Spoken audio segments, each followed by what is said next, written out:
안녕하세요. 오늘은 군불 떼면서 이야기를 또 한번 올려보겠습니다. 자, 먼저 불을 붙여볼까요?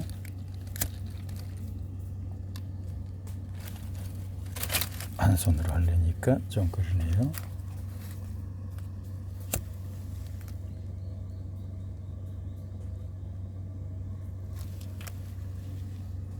이쪽으로.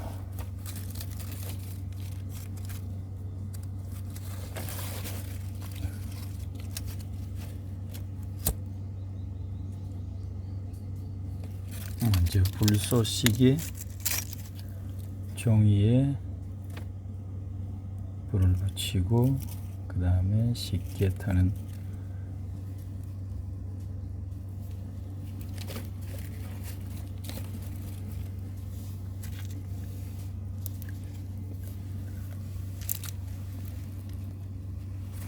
쉽게 타는 소재들 갖고 불이 꺼지지 않게 해야 되겠죠.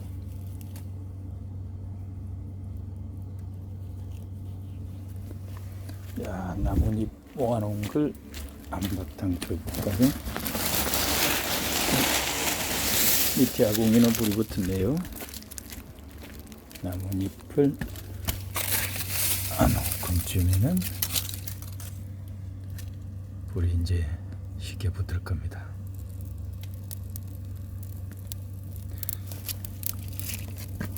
군불은 우리가 군것질이라 그러죠. 군임석, 군것질, 군소리. 거기서 군이라는 것은 본래의 목적이 아니고 허드렛으로 부수적으로 하는 이런 뜻인 것 같습니다. 그래서 군것질이라 그러면은 밥이 아닌데 약간 출출해서 요깃거리로 먹는 그런 음식을 군임 음식, 군것질이라 그러죠. 그래서 군불도 원래는 전에는 보면은 이제 밥을 하거나 소죽을 끓이거나 하는 목적이 더 큰 거고, 거기에 이제 난방까지 되는 거죠. 그런데 지금 불을 떼는 거는 오로지 난방을 위해서 떼잖아요. 그래서 이건 이제 군불이라 밥을 하는 것도 아니고 소죽을 끓이는 것도 아니고 그러죠. 그래서 군불이라 그런 것 같고요.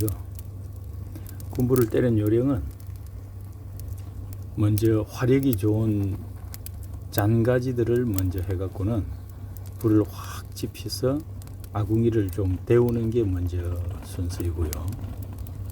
그 다음에 불이 완전히 붙으면은 그 다음에 좀 이제 장작이라든지 큰 나무를 넣어서 오랫동안 탈 수 있도록 하는 게 빵을 따뜻하게 할 수 있는 요령인 것 같습니다.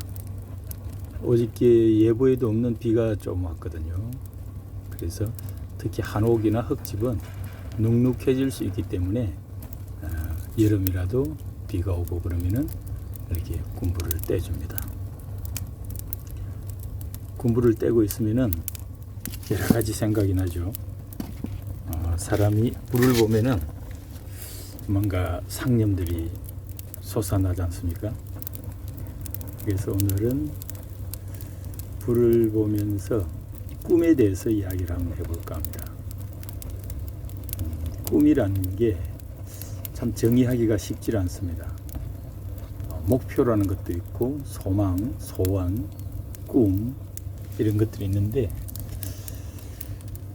과연 이게 어떤 차이일까요? 뭔가 이제 목표는 구체적인 그런 좌표 같고 소망이나 소원은 뭔가 바라는 그런 것일 거고, 근데 꿈은 그런 것 둘 다를 합친 좀 추상적이면서 다다르고 싶은 그런 하나의 좀 정신적인 영역 그런 것 같기도 한데 이건 규명하기가 쉽지 않네요. 어쨌든 꿈이 있는 사람과 없는 사람은 차이가 있는 것 같습니다. 그런데 우리는 정작 초등학교 때 장래 희망, 꿈을 말해보라 그러면은 대통령이나 장군, 미스 코리아, 버스 운전사 이런 직업을 이야기했던 것 같습니다. 그거는 내가 가고 싶은 하나의 이제 목표죠.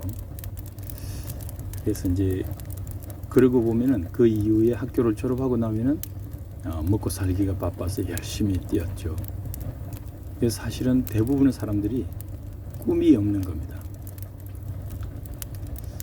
그래서 어떤 꿈이 없이 산다는 게 인생이 좀 팍팍한 것 같고 뭔가 좀 건조한 느낌이 들죠. 그래서 꿈을 한번 가져보면 어떨까. 이제 불이 좀 붙었으니까 큰 나무를 넣어볼까요?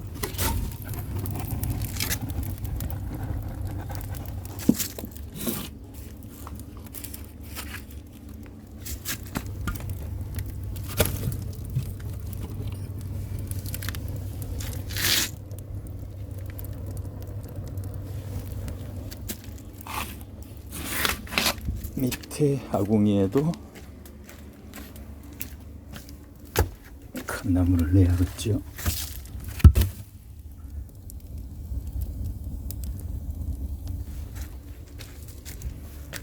아유, 한 손으로 다 하려니까 쉽질 않네요.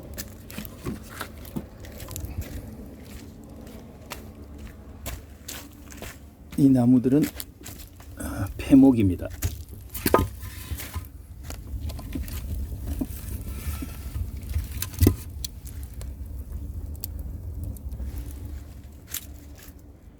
여기는 가마솥이 있는 사랑채고요.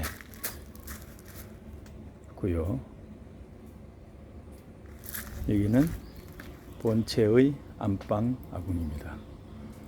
두 군데의 그 굴뚝이 어디로 나오느냐 하면은 한 군데로 모아집니다. 디귿자로 해서 이쪽으로 다 나오죠. 이게 보이시나요?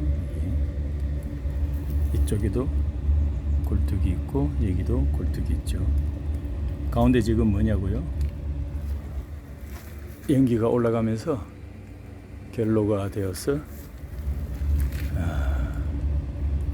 똑똑 떨어지면 받아내는 그 이제 목초액입니다.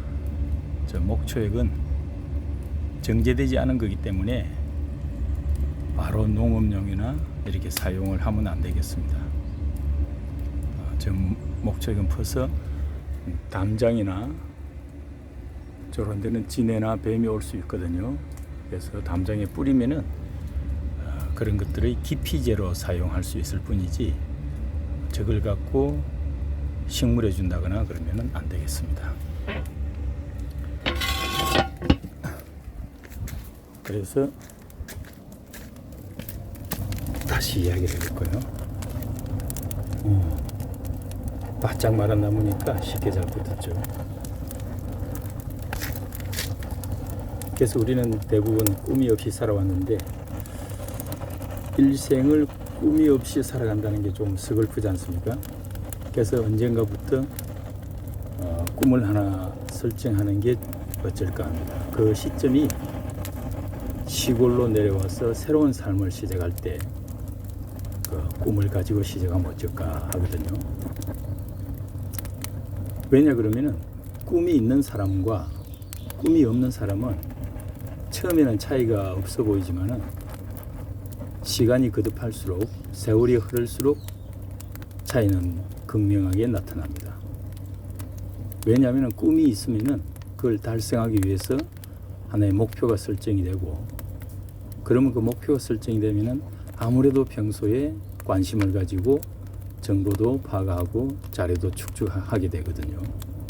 그러면 조금 더 이제 다른 사람과는 차이가 나는 거죠. 예를 들어서 지금 전국의 기농기촌 인구가 뭐 몇백만이 되겠죠. 그런데 기농기촌의 개요에 대해서 많은 사람들 앞에서 이야기를 1시간 동안 해보세요. 그러면은 그 이야기를 할 수 있는 사람이 몇 명이나 될까요? 그건 자기가 평소에 자료를 축적하지 않았고 그냥 추상적으로만 알고 있었지 구체적인 액션을 어떤 자료, 정보 이런 걸 안 했기 때문에 그렇습니다. 근데 저는 시골로 내려오면서 뭔가 주변하고 나눌 수 있는 그런 기여를 할 수 있는 멘토가 되었으면 좋겠다. 그래서 도시에나 어디에서 살던 이제 젊은이나 누군가가 마음이 팍팍하거나 삶의 방향이 혼란스러울 때 저와 같이 이야기를 나누면서 뭔가 방향을 잡았으면 좋겠다. 그래서 그 옆에서 길잡이가 될 수 있었으면 내 삶의 보람이 있겠다 하는 꿈을 설정을 했습니다.